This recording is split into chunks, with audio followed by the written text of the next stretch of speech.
दोस्तों, अगर आपने फिल्म फुकरे देखी है तो उसके एक किरदार को आप नहीं भूले होंगे। नाम है भोली पंजाबन।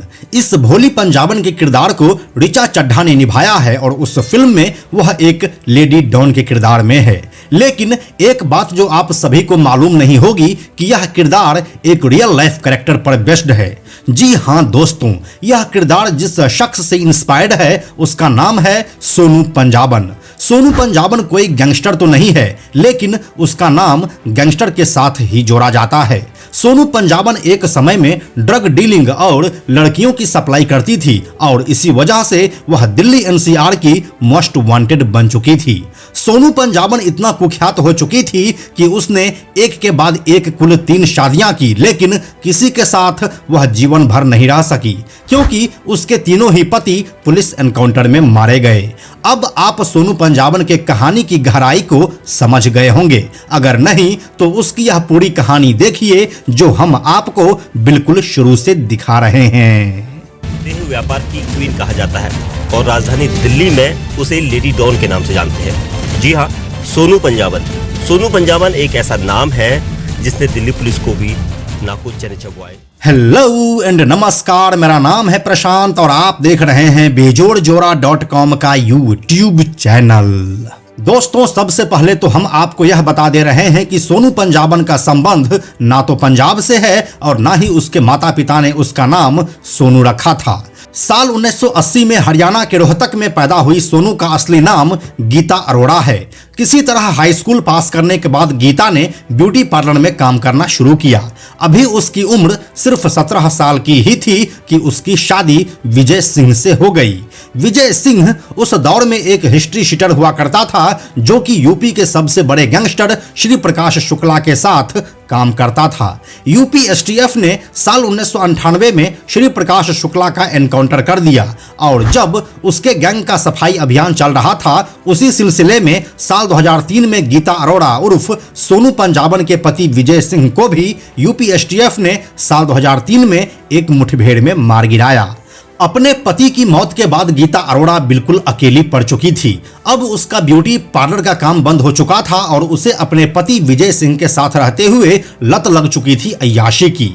उसके लिए पैसे की आवश्यकता थी जो गीता के लिए कमाना अब मुश्किल हो रहा था। ये जो गलत पैसों की लत होती है ना, ये इंसान से कुछ भी करवा सकता है। यही वजह रही जो गीता अरोड़ा अब खुद ही देह व्यापार में संलग्न हो गई। यहाँ तक आते आते गीता को पैसा और पावर की अहमियत समझ में आ चुकी थी, लेकिन अब तक वह अकेली ही रह रही थी। गीता को अकेले रहना मुश्किल लग रहा था, इसीलिए धीरे धीरे पावर की तलाश में वह सोनू ब्रदर्स के संपर्क में आई। दीपक सोनू और हेमंत सोनू, ये दोनों इन दिनों दिल्ली एनसीआर की क्राइम दुनिया का बड़ा नाम था। उन दोनों भाइयों के ऊपर रॉबरी, मर्डर और फिरौती के कई केस दर्ज हो चुके थे। इन दोनों भाइयों का दिल्ली और आसपास के एरिया में आतंक भी था और जाहिर सी बात है पॉलिटिकल कनेक्शन भी। गीता को उनकी पनाह अपने लिए एकदम सही जगह लगी। बेशुमार ताकत का उसका सपना ऐसा ही कोई शख्स पूरा कर सकता था, जिसके बाद उसने बड़े भाई दीपक सोनू से शादी कर ली। दीपक सोनू से गीता शादी तो कर चुकी थी, लेकिन यह शादी ज्यादा दिनों तक चल नहीं सकी और साल 2004 का अंत आते आते दीपक सोनू का असम में हुए एक पुलिस एनकाउंटर में मौत हो गई। अपने दूसरे पति दीपक की मौत के बाद गीता परेशान तो हुई, लेकिन हताश नहीं हुई क्योंकि उसके बैकअप के लिए अभी छोटा भाई हेमंत सोनू बाकी था। दीपक सोनू के जाते ही गीता ने हेमंत सोनू से शादी कर ली, लेकिन बदकिस्मती यहाँ भी गीता के साथ बदस्तूर जारी रहा और साल 2006 में दिल्ली गुड़गांव बॉर्डर पर हुए एक एनकाउंटर में हेमंत भी अपने 2 साथियों के साथ मारा गया। जब तक दीपक और हेमंत सोनू जिंदा था तब तक गीता देह व्यापार के धंधे में बहुत नाम कमा चुकी थी। वो अब खुद देह व्यापार नहीं करती थी, बल्कि दूसरे लड़कियों को इसमें घसीटती और जमकर पैसा कमाती। दीपक और हेमंत के मारे जाने के बाद गीता ने अपना खुद का नाम सोनू रख लिया और अब वह बाकी दुनिया के लिए सोनू पंजाबन बन चुकी थी। अब यहाँ से सोनू पंजाबन की असली कहानी शुरू होती है। सोनू पंजाबन ने अपने धंधे में खूब तरक्की की। उसका धंधा किसी बदनाम रोड के प्राचीन कोठे से नहीं संचालित होता था, बल्कि नई तकनीक के सारे साधन इस्तेमाल करके ऑर्गेनाइज्ड तरीके से होता था।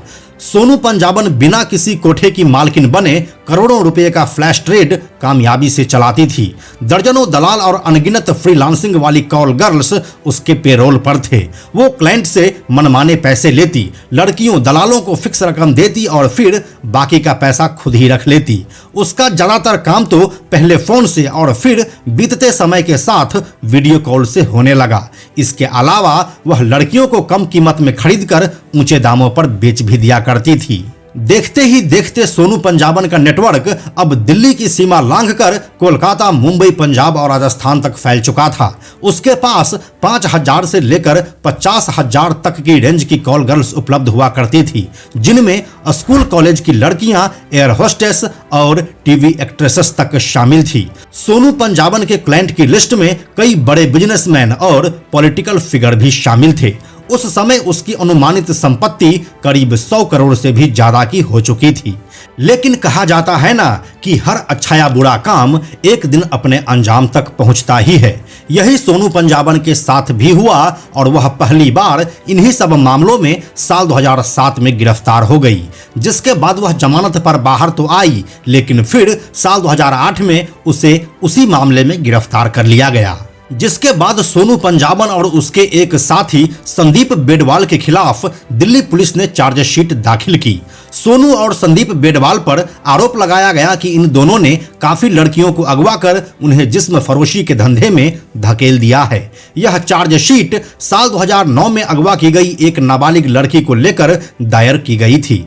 चार्जशीट के मुताबिक सोनू और उसके साथी संदीप बेडवाल ने इस नाबालिग लड़की से 5 साल तक जबरदस्ती देह व्यापार करवाया। पीड़िता को जब अगवा किया गया था तब वह महज 12 साल की ही थी। पीड़िता के मुताबिक उसे शादी का झांसा देकर अगवा किया गया था। इसके बाद उसे टॉर्चर किया गया, ड्रग्स दिए गए और जबरन देह व्यापार उससे करवाया गया। उसे लखनऊ, रोहतक और दिल्ली जैसे जगहों पर करीब 12 बार खरीदा और बेचा गया था। जहां जहां क्लाइंट के पास लड़की को भेजा जाता वहां एक बॉडीगार्ड भी उसके साथ जाता। बावजूद इसके लड़की किसी तरह भाग निकली और दिल्ली के नजफगढ़ थाने पहुंच गई। इसके एक लंबे अरसे तक लड़की सोनू पंजाबन के खिलाफ पुलिस का साथ देने से कतराती रही। सोनू पंजाबन के नेटवर्क और पॉलिटिकल कनेक्शन से पीड़िता इतना परिचित हो चुकी थी कि उसे लगता था कि पुलिस उसे सोनू के कहर से बचा नहीं पाएगी। आखिरकार साल 2017 के अंत में पीड़िता की हिम्मत जागी और उसने पुलिस की मदद करने की हामी भरी और पुलिस ने सोनू पंजाबन को जेल पहुंचा दिया।